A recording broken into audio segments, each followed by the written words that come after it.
श्रुतिस्मृतिपुराणानाम् आलयं करुणालयं नमामि भगवत्पादं शङ्करं लोकशङ्करं शङ्करं शङ्कराचार्यं केशवं बादरायणं सूत्रभाष्यकृतौ वन्दे भगवन्तौ पुनः पुनः ईश्वरो गुरुरात्मेति मूर्तिभेदविभागिने व्योमवद्व्याप्तदेहाय दक्षिणामूर्तये नमः।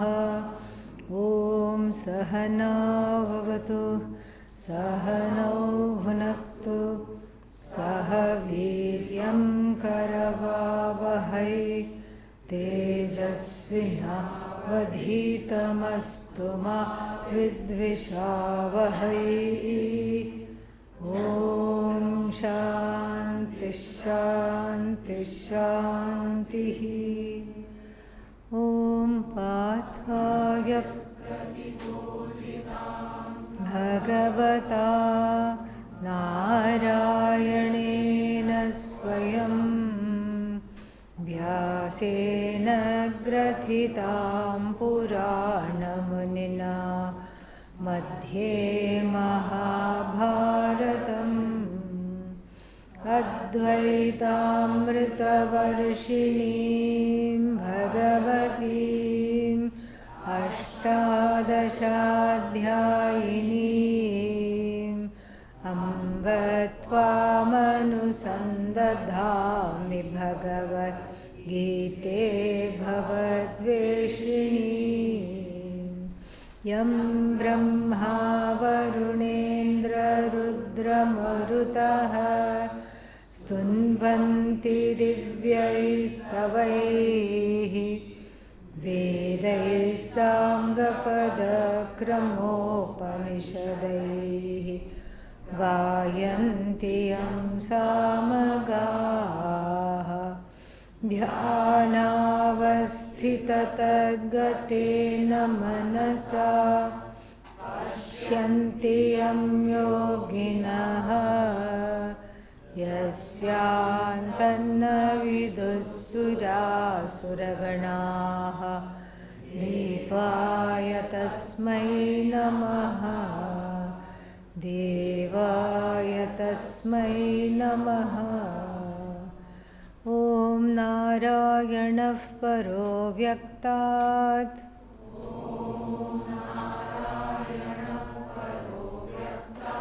अण्डमव्ययसम्भवम्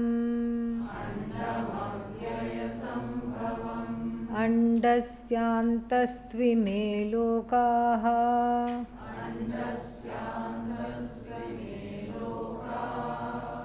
सप्तद्वीपा च मेदिनी।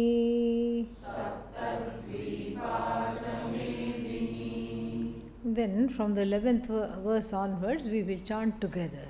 Ashocyananvashocasvam prajñāvādāṃश्च bhāṣase gatasu nagatasumश्च नानुशोचन्ति पण्डिताः न त्वेवाहञ्जातु नासं न त्वन्नेमे जनाधिपाः न चैव न भविष्यामः सर्वे वयमतः परम् देहिनोऽस्मिन् यथा देहे कौमारं यौवनं जरा तथा देहान्तरप्राप्तिः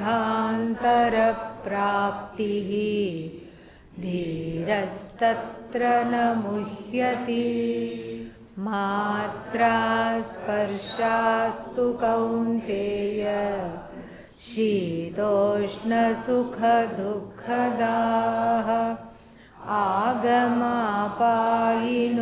नित्याः तां स्थितिक्षस्व भारत यं हि न व्यथयन्त्येते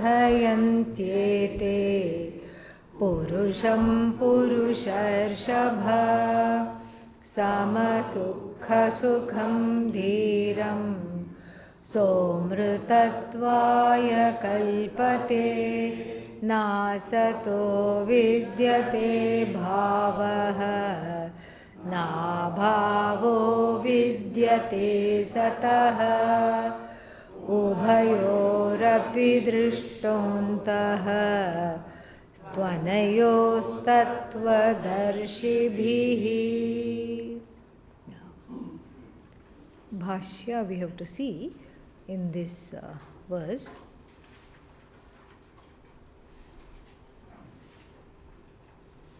Matra sparshastu kaunteya. So, the segue between verses 13 and 14, we saw that. And what is that? The for the jnani, vijanatah, for the person. What vijanatah? What does the person know? Atma nityah iti vijanatah. For the one who knows Atma is nitya, then there is no reason to even continue with this discussion. Who is this discussion for? Who is the second chapter for? Avijanatah, the one who doesn't know.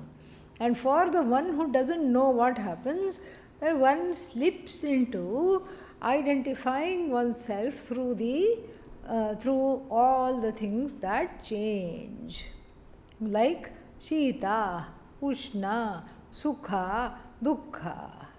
This is the thing. Whatever is experienced becomes real. Why? Because it is an object of experience. That's why. You can say, I experienced it, so it is real.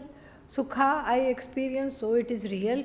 Dukkha is more real than Sukha because it is difficult to experience. And this way, one is confused about the nature of reality. And the nature of reality is what?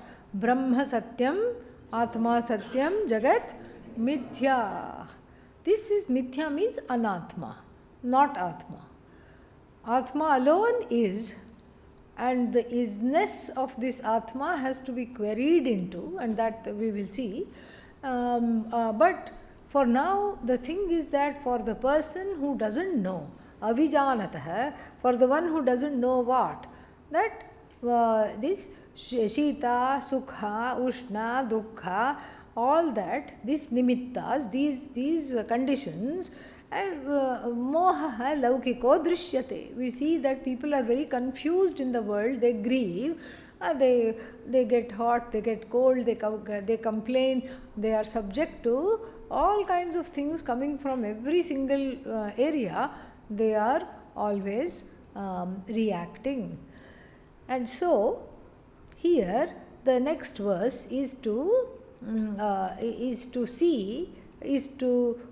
for two reasons. To understand this, how to be more like the jnani and how to do a sadhana. This is a kind of a karma yoga. This is also a kind of a internal yoga.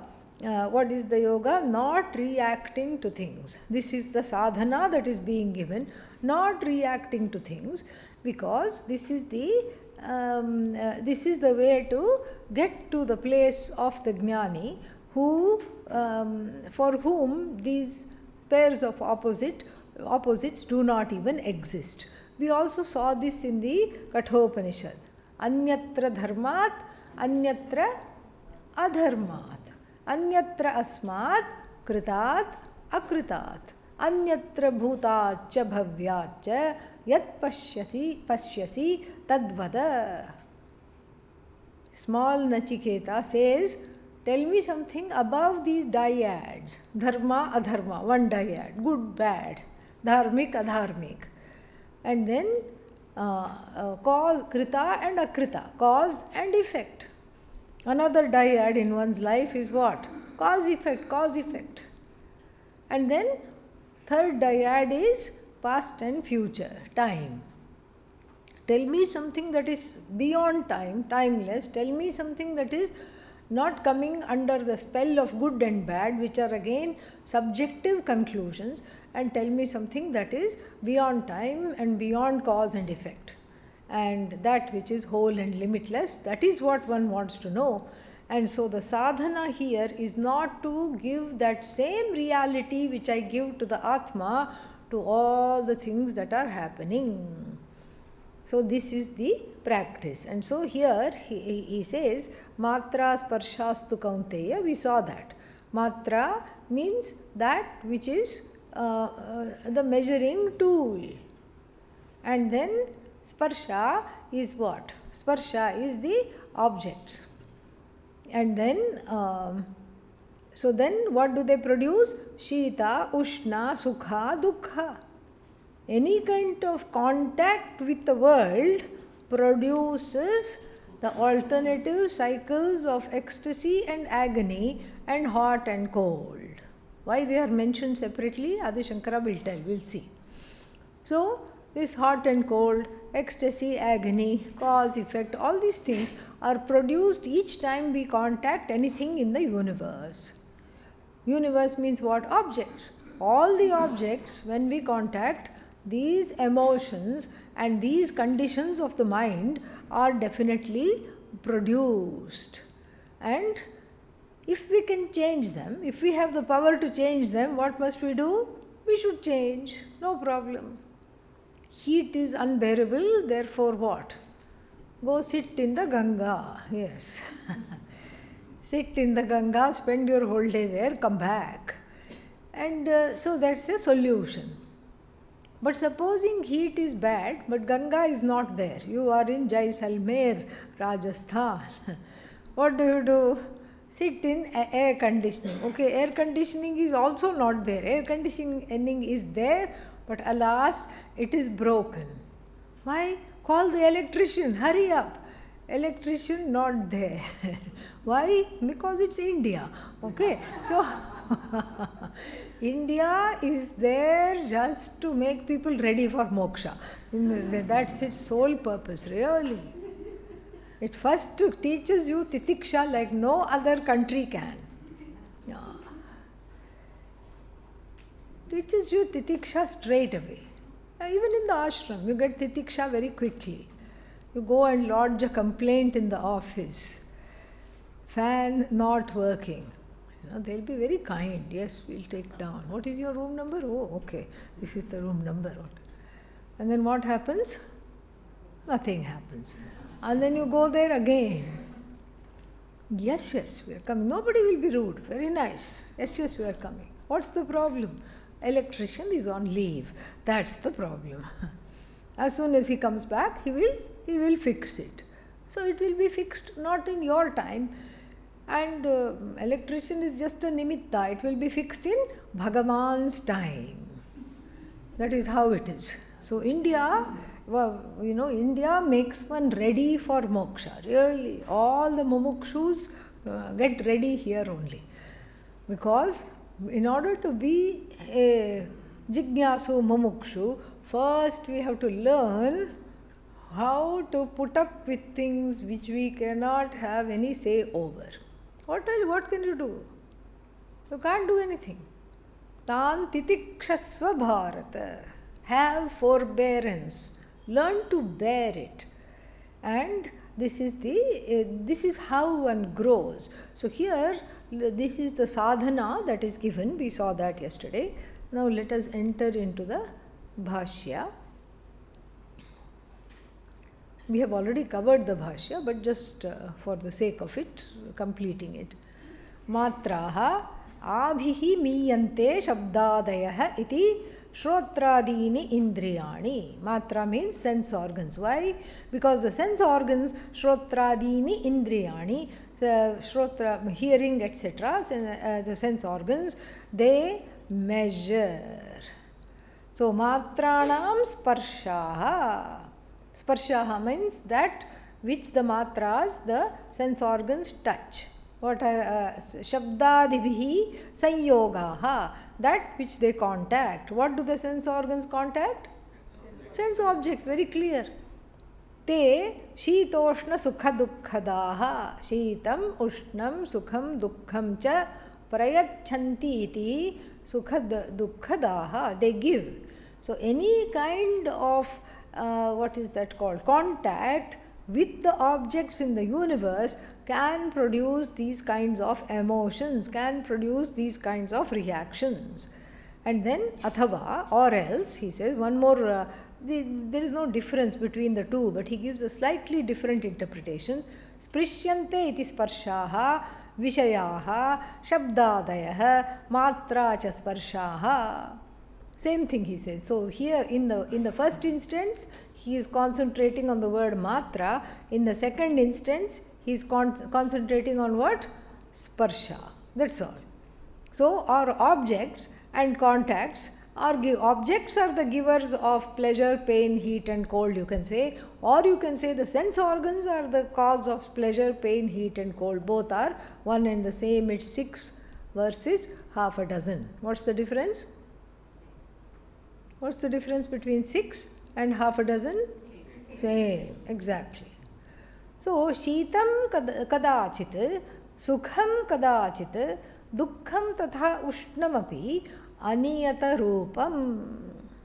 So, he says that these two are separately mentioned, these pairs of opposites. One is Shita and Ushna, one is Sukha and Dukkha. The question is why? Why do they get special treatment and they are mentioned separately?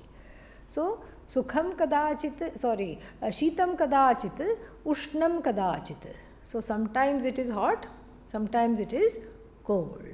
But they aniyata swabhavaha, they are of a changing nature, in the sense that cold is sometimes pleasant. Like on a hot day you have ice cream. It's cold. It's very pleasant.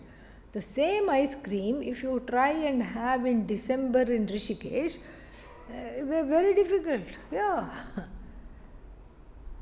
You will be vibrating. You'll just be like a piece of machinery. Okay? Because everything will be, the teeth will be chattering, everything will be chattering. It's so cold, it is not pleasant. So cold is pleasant sometimes, and then heat is pleasant sometimes. So you sit near a fire. When? In December. Feels so nice. But then you again sit near a fire in June. Are you out of your mind? Why would anybody want to do that? Very unpleasant. Whereas Sukha and Dukkha, Niyata Swarupaha. They are Niyata Swarupa. Why? Because something that is pleasant is always pleasant and the sensation of unpleasantness is always unpleasant. It doesn't keep changing. So that's why they are mentioned separately. So Prithak Grahanam means they are mentioned separately because cold is sometimes pleasant, sometimes unpleasant. And then they don't always behave in the same way, heat and cold. That's why you have to mention separately. But pain does not change into happiness. Correct? Yeah. Pain does not become happiness. Happiness does not change into pain. And so that's why they are separately mentioned. Yasmat te matra sparshadayah agamapayinah agamapaya shilaha tasmat anityaha atah tan shitoshnadin titikshasva prasahasva means learn to bear with it, Arjuna. Teshu harsham vishadam ma karshihi. Don't yield to happiness or unhappiness in the face of changing things. Things are always changing. Weather is changing, and then the mental weather inside the mind also is changing. Now happy, now sad, don't go after it. Oh, now I'm feeling terrible. And the more you water the seeds of that thought, now I'm feeling terrible, a forest of depression will grow. This is how it is. So therefore, you don't give it the time of day. You just sort of say, yes, these are all passing things. Happiness is a passing fancy, sadness is a passing emotion, everything.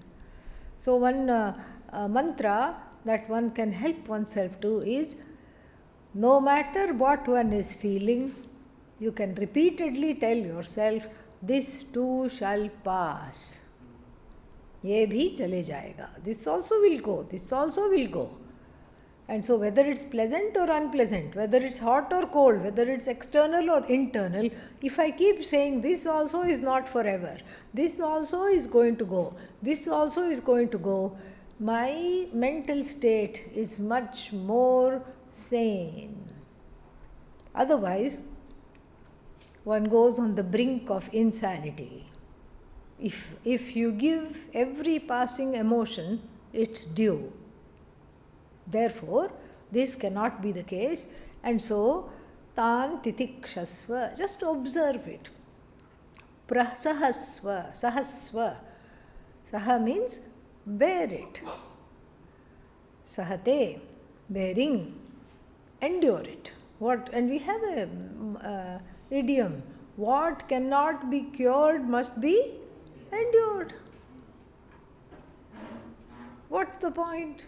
Like that person, like that man in the train. This is Pujya Swamiji was also travelling in the train. The man was also travelling in the train, and then it was in between two stations. Oh, I'm so thirsty. He scolds the wife, where is the water? We didn't fill it up in the last station. How could you do this? I'm so thirsty, I'm so thirsty, I'm so thirsty, I'm so thirsty. The next station was in half an hour. So for half an hour, they heard the Sahasranama of I'm so thirsty, oh my God, I'm so thirsty. Everybody said, shut up, if you keep complaining, you'll get thirstier still because of the talking. He didn't listen. The whole compartment was sick of him. He was so thirsty, he is so thirsty, he is so thirsty, he is so thirsty, oh my God, he is so thirsty. Then station came, much to the relief of his these travelers, co-travelers, and much to the relief of the poor wife who had to listen to all this. He was scolding her constantly. How you could forget to fill up the water bottle? So thirsty, so thirsty, so thirsty. Station comes, he gets down and just basically puts the water tap in his mouth, drinks, fills up the bottles, and then comes back. Everybody heaves a sigh of relief. Ah, thank God. And then what happens?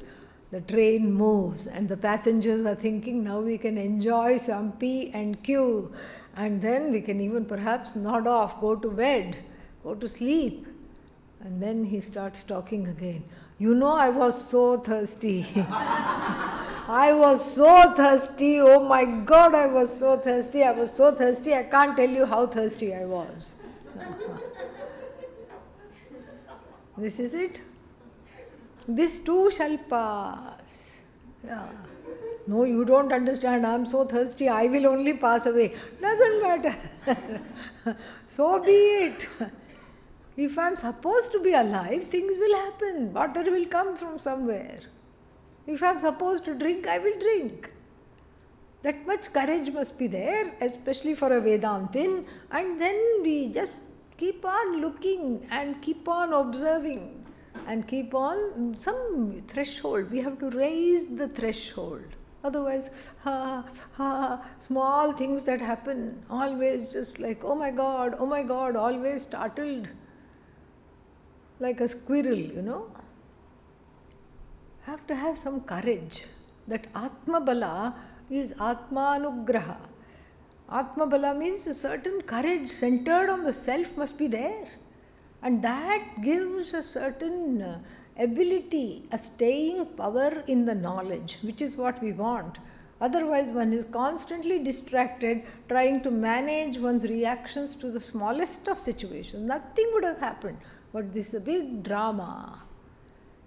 Lot of drama. That's giving rise to very nice expressions in the modern times. Drama king, drama queen. A person given to drama. How to not give in to drama? Cut out the D in drama. What do you get? Focus on Rama, let go of the drama. That's all we have to do. And so here, tan titikshasva, because these things come and go. Nothing is as bad as you think. And nothing is without a solution. And then, yasmat te agamapayinaha. Te means who? Sparshaha, matraha, agamapayinaha. Tasmat te anityaha. Because they come and go, they are not nitya. Who am I? Nitya. And then titikshasva. Therefore, just observe them, bear with them. Nothing will happen. Shitoshnadin sahatah kim syat iti shrinu. Concluding this and introducing the next verse, Adi Shankara says, so what if I observe? So what if I endure? What happens to the person who endures? This is the human mind. I want phala of everything. What will happen if I do this? I need to know what will happen. And the answer is given in the next verse. Yam purusham, for whom nav vyathayanti ete means sukha dukkhe. Shitoshne, sukha dukkhe. So these sukha and dukkha, shita, ushna, nav vyathayanti, do not affect, do not afflict.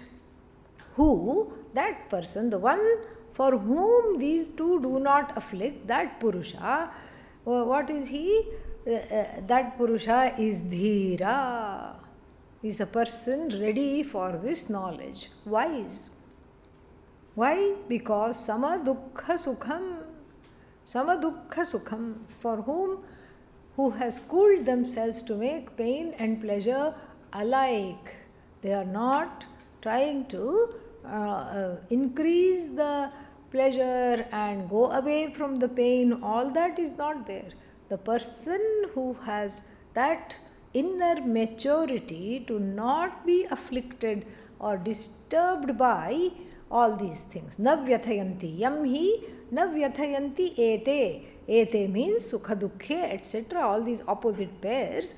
The one who to whom these two do not affect. Who is that? Purusha. This Purusha, this person. He Purusharshabha. A little alliteration going on there, very nice. Purusharshabha is a name for Arjuna. Who is Arjuna? A bull among men. Just like in a herd of cattle, the bull stands out because it's got a big hump, it is huge, much bigger than the cows. So similarly, Arjuna stands out like that because of his valor and because of his wonderful qualities. And so Bhagavan is encouraging him and telling him, if anybody can do this titiksha, it is you. You are strong, you are wise. In terms of qualifying for this knowledge, you are like a bull among men. You are strong, you are wise, you are courageous, and you can definitely accomplish this. You can do this. And then dukkha sukham dhiram. So this one, the one for whom the pairs of opposite do not disturb, and for whom sukha and dukkha are one and the same, amritatvaya kalpate. Kalpate becomes qualified. For what? Amritatvam. What is amritatvam? Moksha. Immortality. Immortality is not on the level of the body. We know that. Immortality is not on the level of the mind. Immortality is a cognitive shift from ceasing permanently to identify with the body and the mind and the senses as I. That is basically immortality. This is called moksha. Mokshaya kalpate. The person becomes ready for moksha. Mokshaya kalpate. The person becomes definitely ready for moksha, and then and that is one good reason. So what do we want in life? Moksha. When do we want it? Yesterday, now. So therefore I should do this. Therefore I should do this. In other words, I am leaving the jivatvam, jiva-ness, jiva-hood behind. What is the difference between Ishvara and Jiva? Ishvara does not complain. Okay? Yeah. What does the Jiva do? Nothing but complain from morning to night. This didn't happen. Oh, that didn't happen. Oh, I am not having this. I am not. If I don't get this, then I won't get that, and then that will happen, and then this will happen. Living in their own world. This is what we do. So, shed this jivatvam, shed this litany of complaints, and then what? You have moksha, really? Moksha is ceasing to complain. Whether you complain loudly or complain to yourself, both have to be stopped.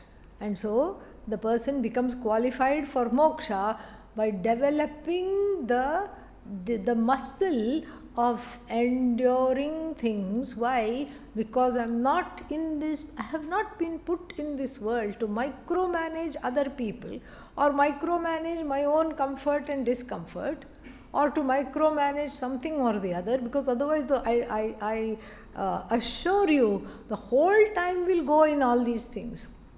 The whole time will be totally wasted in trying to make something work, in trying to do something. And what is that something? Ultimately useless, even though appearing to be very important. Ultimately useless. How much time do I want to spend on trying to manipulate the world into delivering my raga and dvesha, into going in accordance with my raga and dvesha?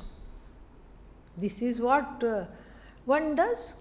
This is again the quality of animals. That's what they will do. They want to seek pleasure, they want to be away from pain, so the whole life is spent in just that alone, nothing else. Whole life is gone. And similarly, after having the boon, the gift of a human life, if I am also doing the same thing, then what is the use? What is the use of this life if I keep on wasting it by micromanaging the situations in order so that my raga dvesha are fulfilled? What are the raga dveshas? I should have life in this particular way. I should have things my own way. I have an agenda. So do other people. Oh, forget their agenda, my way or the highway. But they also have agenda. Doesn't matter, I am going to kill their agenda and I am going to force my agenda on them. Why? Because I want to control. I want to control everybody, everything at all times. And so think about how much energy drain this kind of a life takes. Physical energy drain, mental energy drain, and then ultimately emotional energy drain.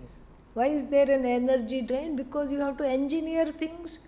You are constantly setting up things. This is how it should be. I should do this. I should get that. I should have this. Therefore, I should be here at this time in order to get this. I should be there at that time in order to do this. Not only should I be there, the other person must not be there at that time to do this. How can I engineer my presence but the absence of the competitor? This is where the thing goes. And ultimately, even though Bhagavan is keeping silent and allowing one to do all these shenanigans, ultimately who gets their way? Bhagavan gets their way. You don't get your way. That's why it's an emotional drain. The more you try to control your situation, your body, your mind, your senses, some control means like trying to make the body-mind sense complex in service of the raga and the dveshas, preferences, likes and dislikes, the more elusive they become. What to talk of controlling other people? The more you try to control other people, the more out of control you feel. At the end, what else is there? Dukkha. Therefore, that's what the dhira, the person of knowledge, what does the person of knowledge do? Stop controlling, look within. That is this, and then get to the place of not trying to manipulate everything in order to feed the altar of raga and dveshas within oneself. That person then becomes very, very qualified for moksha. You don't look to the left, you don't look to the right. You just are focused on one thing and one thing alone. And therefore, this is the verse, Bhashya. Bhashya is very straightforward here. Yam hi purusham samadukha sukham same dukkha sukhe yasya tam. For whom yam hi purusham, he doesn't explain, he just says yam hi purusham, the person for whom dukkha and sukha are one and the same. Samadukha sukham. Sukha dukkha praptau harsha vishada rahitam. So what is this samadukha sukham? When sukha comes, the person doesn't get ecstatic and hit the ceiling. When dukkha comes, does not fall to the floor and crash. The one who is able to manage harsha and vimarsha. Harsha means ecstasy. It doesn't say vimarsha. What does it say? Vishada. Vishada, same thing. So, in some other places, in the Bhashya, in the Kathopanishad, it says harsha marsha tyagi. So, harsha, vimarsha also is used, but here vishada. Vishada means sorrow. Harsha, elevation. What is that?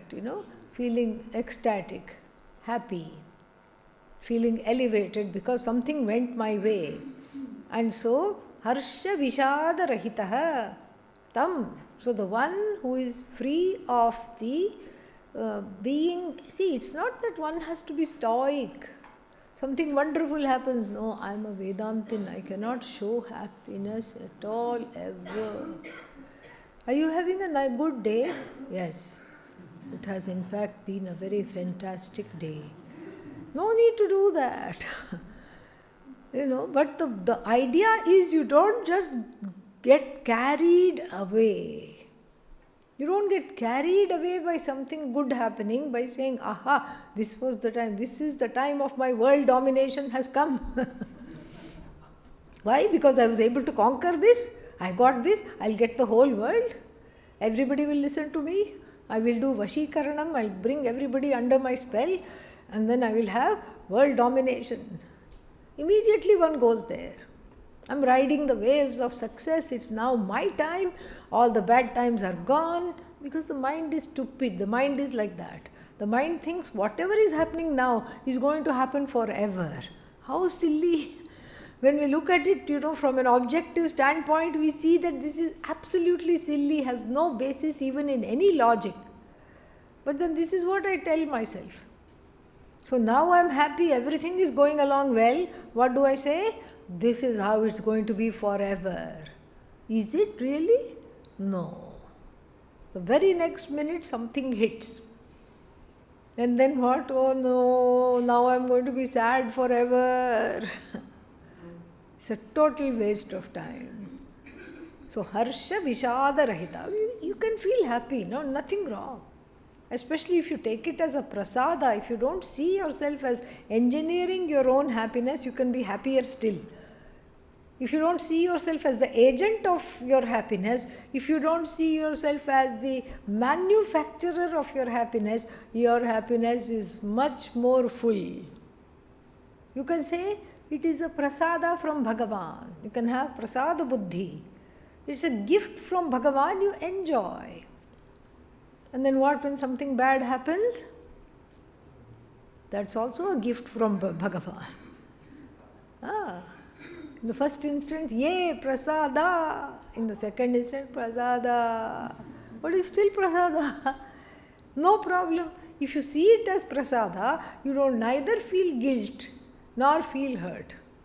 No guilt, no hurt here. No regrets. You enjoy what is there and then you say, okay, these are challenging times, this too shall pass. We'll be prayerful and then we'll see what we can do. If nothing can be done, we will just ride the wave of this particular, whatever is going on, this particular challenging condition. So then he says that na vyathayanti, na chalayanti. Chalayanti means they are not shaken up. They are not shaken up.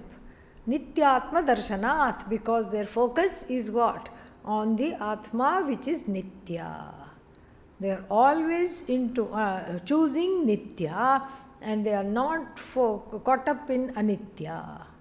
And therefore, Nityatma Darshina Nishtha. Nishtha means the ones whose commitment. Nishtha means commitment. Nitaram Sthitihi Nishtha. The one whose commitment is in Nitya, then what do they become? Dvandva Sahishnuhu. Sahishnoti, the one who is able to have equilibrium while faced with a pair of opposites, that person. And then what happens is fit for Amrita Bhavaya Mokshaya Kalpate. Samartho Bhavati, becomes qualified for moksha. Iti cha shokamohau akritva shitoshnadi sahanam yuktam. So to not to give in to grief, delusion, and to bear with the cold and the heat is proper. Why? Because now we are going to go into the heart of the vision of the Bhagavad Gita with verse number 16. A very cryptic verse, but an extremely important verse, not only in chapter 2, but in the entire Bhagavad Gita. And so,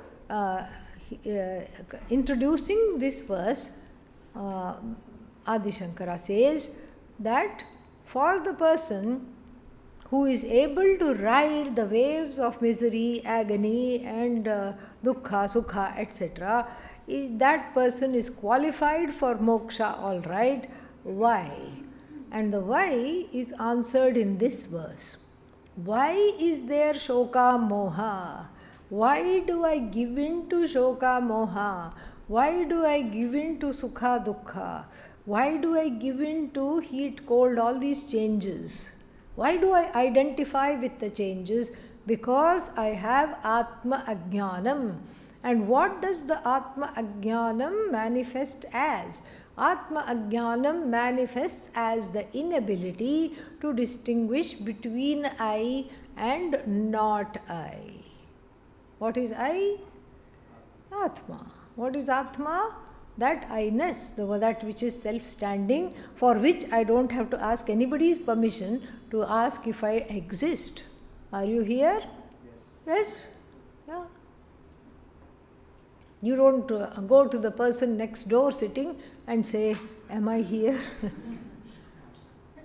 You don't need to do that. Are you here? Yes, I'm here. Self-standing reality is I, and everything else, starting with the body-mind-sense complex, is anitya, and whatever is anitya is anatma, not I. So the I and the not I are very, very clear, correct? So, what is this? Pot, ghata. Is it I or not I? Not I, that's very clear. I don't say I pot, me pot. I'm not saying that. It's very clear that this is not me. Same thing, what are these? Glasses, not I. Computer, not I. Table, not I. Mic, not I. So then what's this big deal about the I and the not I, keeping them separate? Well, when we are talking like this, it is very, very clear, but somehow in the face, against all logic, the two get mixed up, and that is the cause of samsara. The I and the not I, this funny mix-up of the I and the not I is the cause of samsara. Atma, anatma, mix-up. Mithuni karanam is the total mix-up of the I and the not I. When the two are separate, it is the cause of sorrow. Now let us see what is this anatma really. When I say anatma, it fulfills a few conditions. First, it is different from me. How do I know it's different from me? Because I cognize it. Second, I am sentient. Anatma is insentient. 3, Atma is the cognizer. Anatma is cognized, object of cognition. And then what else? Atma is one, Anatma is many. What other? All these are dissimilarities. Atma is nothing like Anatma. And then the last and the final but most important difference is that Anatma does not have a leg to stand on. It's a dependent reality, dependent on I, Atma. What about I? Am I dependent on Anatma? No. So if we look at each of these differences, then you wonder how, where should the mix-up take place? How does the mix-up take place? Mix-up should not take place between I and not I. I is an object, I is the subject, and then not I is an object. Not I resolves into the I does not resolve at all. And I is sentient, not I is insentient. I is the cognizer, not I is the cognized. How can the two get mixed up? How on earth can these two things, which have viruddha dharminoho, Adi Shankara in another place says, Yushmad asmad pratyayayoho viruddha dharminoho tamah prakashavat viruddha svabhavayoho. Like light and darkness, they have nothing in common. What do light and darkness have in common? Nothing. In fact, wherever there is light, there is no darkness. In fact, there is no such thing as darkness. That darkness which is opposed to light, it doesn't really have an existence at all. It's just got a temporary existence until the light comes and banishes it. So too with Anatma. So too with not I. But yet it gets mixed up. Why? Because of avidya, maya. Aghatita ghatana patiyasi maya. The impossible, she makes it possible. She means avidya, maya here. So now, for example, you know, nobody says I house. What do you say? My house. There is a kind of a separation. But the my house sometimes becomes me house, I house. Why? You have a cherished guest coming to your house. They look at the house. They say, what a lovely house. What do you say? What do you say? What a wonderful house you have. Somebody comes and says, a guest comes and compliments. What do you say? Thank you. House doesn't say thank you. You were not praised. What was praised? House was praised. But there is a meanness residing in the house. There is a meanness residing in the house. There is a confusion regarding to the house. And this is very beautifully illustrated by that story Pujya Swamiji used to tell. One man was renting a house from his friend. The whole family was renting. Why? Because the friend went off somewhere to in the Middle East, Dubai or somewhere. He got a job. He went, and then he said, "You can pay the rent. You can just be here and look after the house also." The tenants living in the friend's house, they were ecstatic. Oh, this is just perfect for us and our family. What a lovely garden in front, and what a nice lookout in the back where you can have your tea, beautiful balcony in the back, a garden in the front. We must have done some punya. This is such a lovely house. And for such minimal rent, he has given it to us. How wonderful. They were just praising their fortunes and Bhagavan all the time. One day, a letter, an important looking registered letter comes, and then they open it. It is from Dubai. They open it, and it's the friend who says, I have enclosed the title of the house, the deed of the house for you. I'm not coming back. I have made it rich here. Since you love the house so much, every month you're telling me when you pay the rent how much you love the house. I have given it to you. So for first 2 minutes, the husband, the wife and the children, they hold each other, they jump up and down, they are happy. They just go round and round, they are happy. After the initial euphoria wears off, immediately samshaya, doubt comes. Why is he giving it to us? Must be something wrong. Maybe the papers are not in order. Or maybe there is some kind of the foundation is not okay. Maybe it's sinking. First let's go and see if everything is okay. Up till now they had been living there, very happy. They loved everything about the house, including the small little quirks and the cracks in the walls that didn't bother them at all. Now they said, oh my God, was this crack always there? When did this come? That's why he gave it for free. There is no such thing as such a big important, such an expensive gift. Who gives for free? And they go around and say, I think the foundation is sinking over here.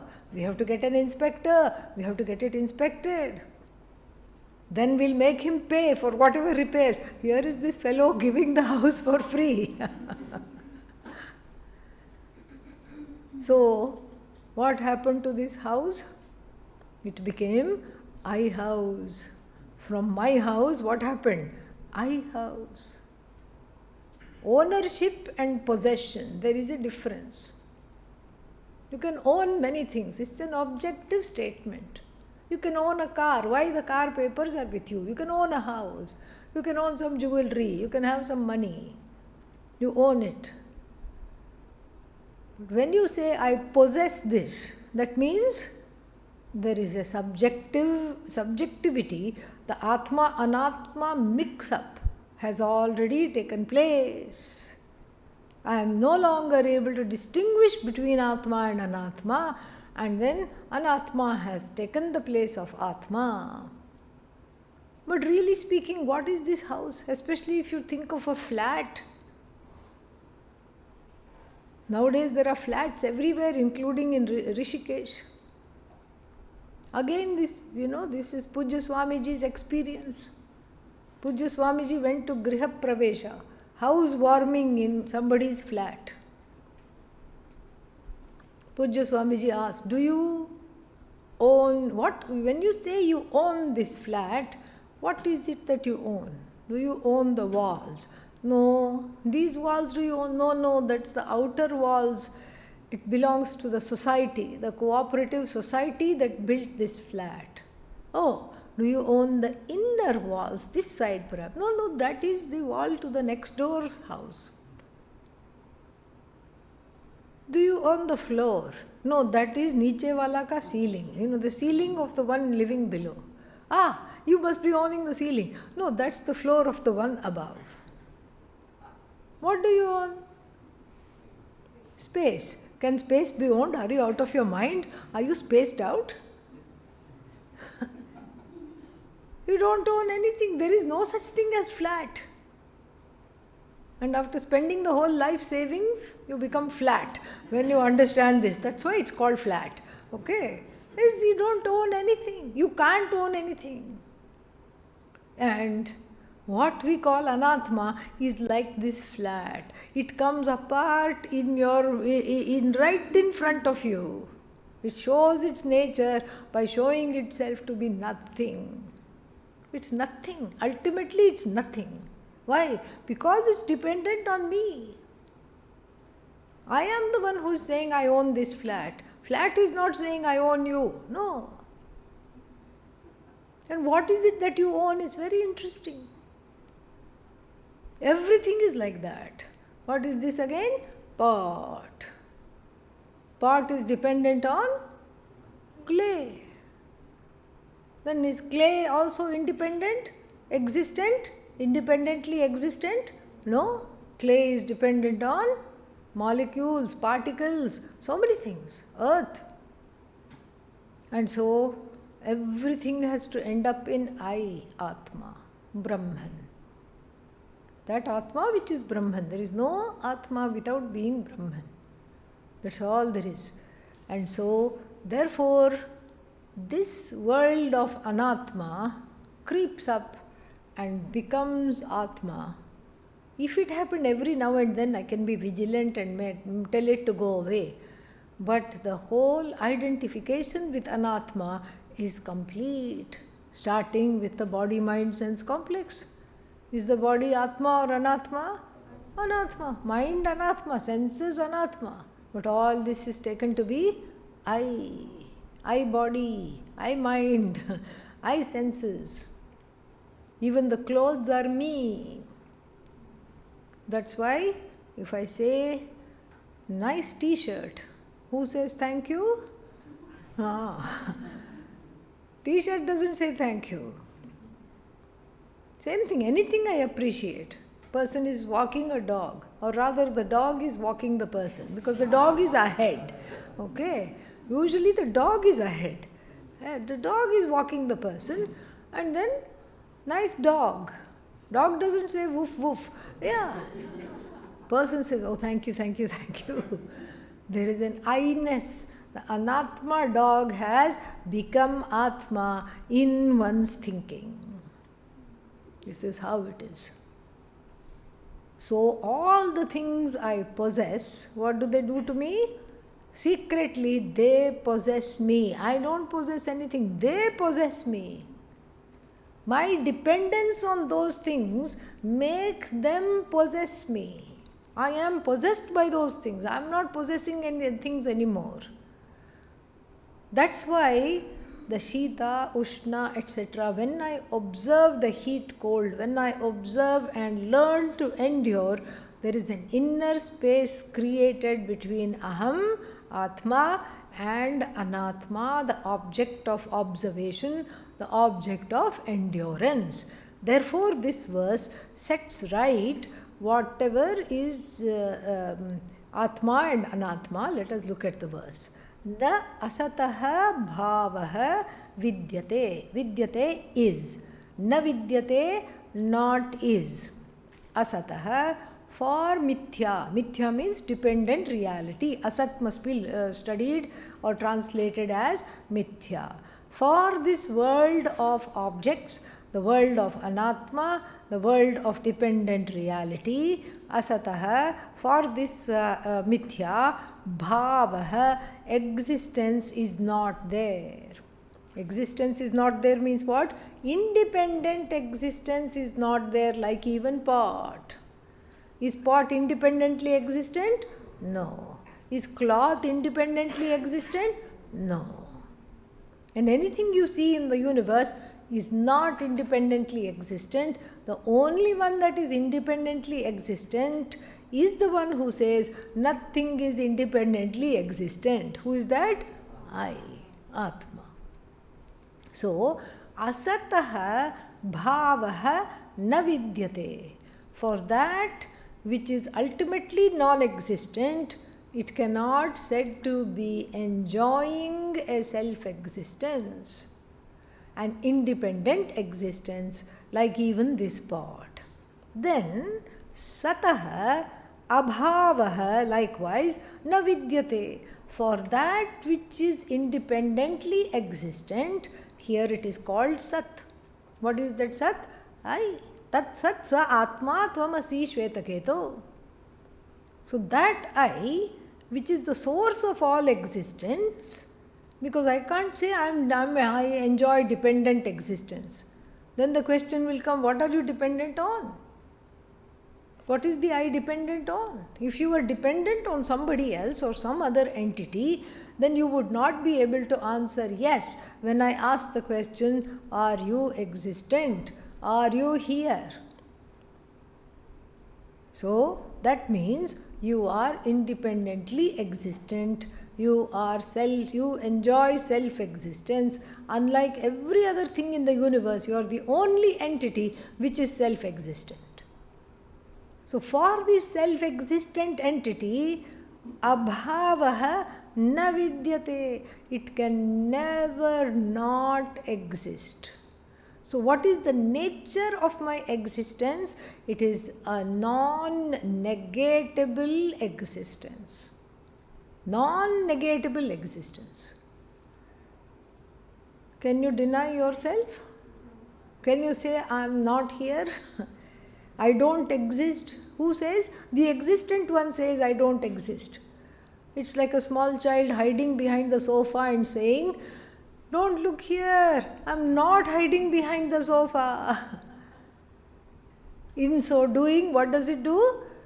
It declares its existence. So even when I say I am not existent, I am declaring my existence. It's a non-negatable existence.